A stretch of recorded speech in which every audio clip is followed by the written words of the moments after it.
আমরা সুশৃঙ্খলভাবে এখানে বসবো।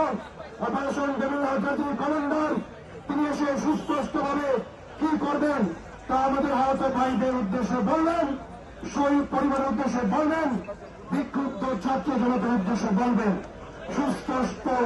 সুস্পষ্ট বার্তা ছাড়া, অঙ্গীকার ছাড়া, বিশ্বদল গ্রেপ্তার অভিযান ছাড়া, বিচার ছাড়া এইখান থেকে আমরা উঠব না। রক্তের বদলা শুধু রক্ত দিয়ে হয়। আওয়ামী ফ্যাসিস্টদের জায়গা ফাঁসির মঞ্চ আর কোথাও হতে পারে না। আমরা এখনই এই রাস্তা ব্লক করে দেব এবং অপারেশন কমান্ডার সুস্পষ্ট অবদান না করা পর্যন্ত আমাদের অবস্থান কর্মসূচি চলবে।